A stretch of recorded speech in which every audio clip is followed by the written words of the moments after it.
Eu sou Roberto Rizzuti e este é o Evangelho em Ação.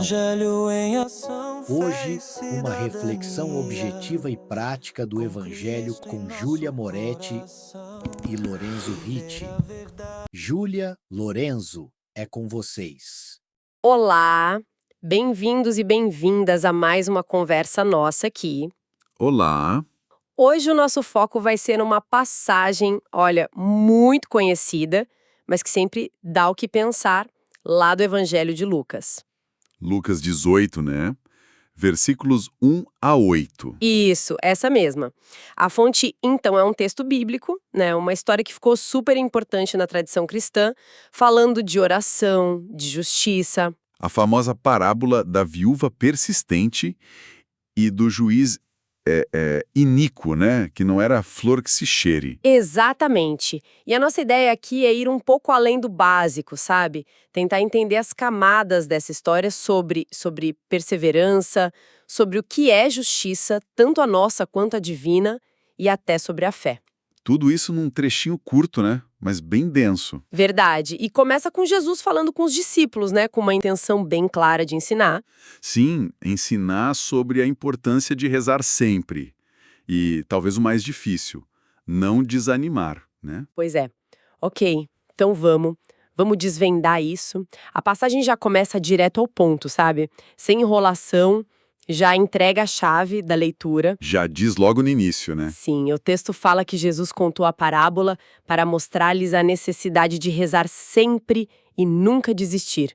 O objetivo tá ali claríssimo. Não deixa dúvida. E aí, logo de cara, a gente conhece os dois personagens principais. E que personagens, né? Um contraste total. Total. De um lado, Um juiz numa cidade qualquer lá, e a descrição dele, nossa, é cortante. Diz que ele não temia Deus e não respeitava homem algum. ou seja, uma autoridade sem nenhum norte moral, né? Sem respeito a nada nem a ninguém. Exato. E do outro lado, na mesma cidade, uma viúva. E aqui vale a pena a gente parar um pouquinho, né? Para entender o peso desses personagens naquele contexto. Com certeza. Um juiz, ainda mais numa cidade menor, sob domínio romano, podia ter um poder enorme, mas era comum associarem a corrupção, né? Uma justiça que pendia para o lado dos mais fortes. Faz sentido. E essa descrição, não temia a Deus, não respeitava ninguém, coloca ele no nível máximo da arbitrariedade. Tipo, só fazia o que dava na telha dele. E a viúva? A viúva era o oposto, né? No espectro social. Naquela sociedade, uma mulher sem marido, sem filhos homens para proteger, para representar ela, era a vulnerabilidade total. Nossa, muito exposta, né? Demais. Muitas vezes perdiam direitos, herança, eram exploradas. Elas eram um símbolo da impotência diante de um sistema que não ajudava. Então, colocar esses dois frente a frente já prepara o terreno para um conflito forte sobre poder e justiça. Exatamente. E o conflito aparece logo no pedido insistente da viúva. Ela vai atrás do juiz de novo e de novo com um pedido claro: faze-me justiça contra o meu adversário. Um pedido direto. A gente não sabe o detalhe da causa, né? Se era terra, dívida, alguma fraude. Pois é, não sabemos. Mas ela queria uma reparação legal, algo que só o juiz podia dar. Exato. E a reação dele, adivinha? Indiferença, imagina. Total. Como era de se esperar de alguém assim. O texto até faz questão de dizer: durante muito tempo, o juiz se recusou. Não foi só uma vez, então. Ele resistiu por bastante tempo. Exato. Isso só reforça a imagem da autoridade insensível, né? Que não tá nem aí pro sofrimento dos mais fracos. E essa recusa dele por tanto tempo é chave. Não só mostra o quão injusto ele era, mas também, por outro lado, mostra a persistência incrível da viúva. Verdade. Imagina a cena. Uma mulher sem status, provavelmente sem grana, indo todo dia bater na porta de um cara poderoso e indiferente. Era preciso muita coragem. Ou desespero, né? Sim, uma mistura, talvez. E fazer justiça contra o adversário. Ela precisava que ele agisse, que desse uma sentença, que fizesse valer o direito dela. A inércia dele só mantinha a injustiça. A recusa dele não tinha a ver com o caso em si, então? Não. Era pura apatia, falta de respeito por ela, pela própria função dele. E aí, quando parece que não tem mais jeito, a coisa vira. Mas não é por compaixão, não. Não mesmo. A virada acontece dentro da cabeça do juiz. O texto até nos conta o que ele pensou. É ótimo isso. Ele pensa assim: embora eu não tema a Deus nem respeite os homens, esta viúva já me está aborrecendo. Vou fazer-lhe justiça para que ela não venha a importunar-me sem cessar. Algumas traduções falam até que ele temia ser agredido por ela. Sério? Agredido fisicamente? Olha, provavelmente não fisicamente, né? A palavra grega hipopiazo pode ser algo como dar um soco no olho, mas aqui é mais no sentido de me esgotar completamente, me desgastar. Entendi. Então o que muda o jogo não é a consciência dele. De jeito nenhum. É algo bem mais prático, né? O que é fascinante aqui é justamente essa motivação crua, sabe? Ele até repete para si mesmo que não tem princípios, não tema a Deus nem respeita os homens. Acabou qualquer dúvida de que ele mudou de ideia por bem. Nossa. A ação dele é puro cálculo egoísta. Ele age para se livrar do incômodo, da chatice. A mulher foi tão persistente, tão irritante para ele, que fazer justiça pareceu o caminho mais fácil para ele ter paz de novo. A persistência dela virou a única lei que ele acabou respeitando, então. Exatamente, é quase um assédio moral que ela fez nele, né? E funcionou, a fraqueza dela paradoxalmente virou a arma mais forte pela pura teimosia. Fascinante. É um retrato humano bem desconcertante, né? Mas honesto. E é justamente em cima dessa lógica meio torta que Jesus vai construir o argumento principal. Sim, ele, chamado de o Senhor ali no texto, aproveita essa deixa do pensamento do juiz. Primeiro, ele chama a atenção dos discípulos. Escutai o que diz este juiz injusto. Tipo, prestem atenção na conclusão que ele chegou, mesmo que pelos motivos errados. Exato. Não no caráter dele, mas na ação final. E aí vem a aplicação, a comparação que é o coração da parábola. Vem numa pergunta retórica muito forte. E Deus não fará justiça aos seus escolhidos, que dia e noite gritam por ele? Será que vai fazê-los esperar? Que pergunta, hein? Um golpe de mestre. Total. Sem dúvida. É o que a gente chama de argumento a fortiori. Do menor para o maior. Ou, nesse caso, do pior para o melhor. Explica melhor isso. O brilhantismo é pegar o pior exemplo possível. Esse juiz ímpio, egoísta, insensível para construir o argumento mais forte a favor de Deus. A lógica é, se até um cara desses acaba cedendo à insistência por puro interesse, imagina Deus. Ah, entendi. Deus que para Jesus e para os ouvintes era o oposto. Justo, bom, atento ao clamor dos escolhidos dele, daqueles que têm uma relação com ele com certeza vai agir. Se a insistência move até o injusto, quanto mais o justo. Vira totalmente a chave, né? Dá um ânimo enorme para quem reza. Exato. A parábola não está dizendo que Deus é como o juiz no caráter. De jeito nenhum. Está contrastando. Se funciona no pior cenário, vai funcionar muito melhor no melhor cenário. A demora de Deus para responder, se parecer que a demora, não é indiferença do juiz.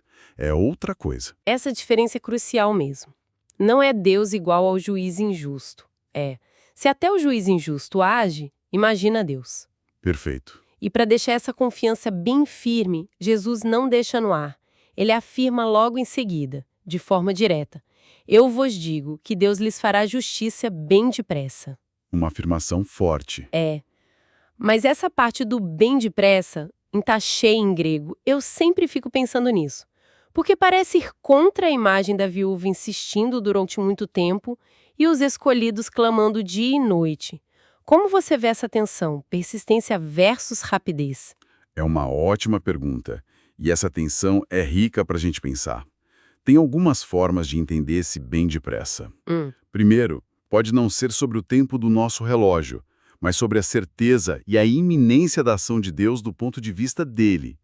Para Deus, que está além do tempo, a justiça pode ser rápida, mesmo que para nós pareça demorar. Entendi. Uma perspectiva divina do tempo. Pode ser. Segundo, pode significar que quando Deus intervir, vai ser decisivo, eficaz, vai resolver de vez, diferente da má vontade do juiz. Faz sentido. Uma ação completa. Terceiro, talvez seja um encorajamento profético. A justiça final de Deus está vindo, não vai tardar em termos cósmicos, E quarto, tem quem diga que a rapidez está ligada à persistência. O clamor contínuo acelera ou alinha a gente com o tempo de Deus. Interessante essa última. De qualquer forma, a ênfase parece ser na confiabilidade da resposta de Deus, bem diferente da incerteza da resposta do juiz. A mensagem é: não desistam, a resposta de Deus é certa, virá na hora certa e será definitiva. Então, a persistência não é para convencer um Deus teimoso como a viúva fez com o juiz. Exato. Talvez seja mais para fortalecer a fé de quem reza, para alinhar a gente com os propósitos de Deus enquanto a gente espera. Faz muito sentido pensar nessas camadas. O bem depressa assegura mais a certeza do que um prazo, né? Exato. Mas aí, quando a gente acha que a lição sobre orar com persistência e confiar na justiça divina está fechada, a passagem solta uma última frase, uma pergunta final de Jesus que, assim, meio que puxa o nosso tapete. É verdade. Abre outra porta, né? Totalmente. Ele pergunta: mas o Filho do Homem, quando vier, será que ainda vai encontrar fé sobre a terra? E essa pergunta fica ali pairando. Termina o trecho de um jeito provocador. Sim, essa pergunta final é desconcertante e é crucial. Ela muda o foco de uma maneira impressionante. Como assim? Até ali, o argumento todo era para fortalecer a confiança. Deus vai ouvir, Deus vai agir. Deus fará a justiça. Mas essa última frase vira a câmera, sabe? Sai da confiança em Deus e vai para a constância da fé humana. Ah, a questão não é mais será que Deus responde, mas sim, será que vai ter alguém esperando, clamando com fé, quando a resposta final chegar? Nossa, profundo isso. E a menção ao Filho do Homem, a vinda dele, coloca isso num quadro do fim dos tempos, né? Na perspectiva cristã. Aí levanta uma questão importante. Qual? Será que o tipo de fé que Deus busca é justamente essa fé persistente, ativa, que grita dia e noite como a da viúva? A parábola incentiva essa fé, claro. Mas a pergunta final tem um tom meio melancólico, talvez. O realista sobre a nossa capacidade de manter essa fé acesa. Com o tempo, com as dificuldades, com a demora aparente. Exato. Tem uma tensão forte aí. A certeza da justiça de Deus, bem depressa no sentido que a gente falou, de um lado, e a dúvida sobre a perseverança da fé humana do outro. É quase um alerta. Deus é fiel, mas e a gente? Será que vai ser? A justiça está garantida para quem clama, mas a gente vai continuar clamando? Vai continuar crendo? Uau, que reflexão forte para fechar a passagem. Então, tentando amarrar os pontos principais que a gente viu, Vamos lá. começamos com um chamado claro, persistir na oração, não desistir. Vimos o poder do contraste entre o juiz egoísta e a promessa da justiça certa de Deus, que é muito mais confiável. Sim, o argumento do pior para o melhor. E isso, analisamos a promessa de que a justiça virá bem depressa, entendendo mais como certeza e força do que como imediatismo. Certo. A confiabilidade da resposta. E, por fim, essa pergunta que fica ecoando sobre a durabilidade da nossa fé. Se ela vai aguentar até o fim, até a vinda do Filho do Homem. Exato. E pensando em quem está ouvindo a gente, talvez a aplicação vá além só da oração, né? Como assim?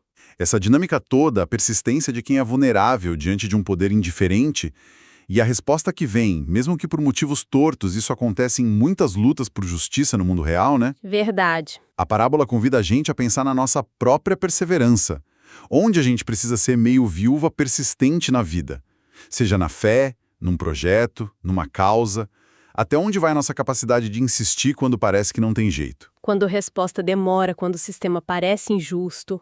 Nossa capacidade de manter a esperança e a ação acesas, mesmo no cansaço, mesmo sem ver resultado. Será que às vezes só o fato de insistir, de não se calar, já é uma vitória?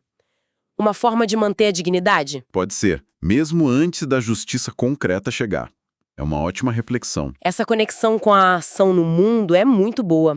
E leva a gente para uma última provocação, né? Algo para a gente pensar depois. Manda lá. Além da leitura religiosa sobre orar, como essa briga entre a viúva incansável e o juiz preguiçoso pode ajudar a gente a entender nossas próprias buscas, por direitos, por reconhecimento, por mudanças em sistemas que parecem tão indiferentes quanto ele? É uma boa pergunta. O que essa história sugere sobre o que realmente move as coisas?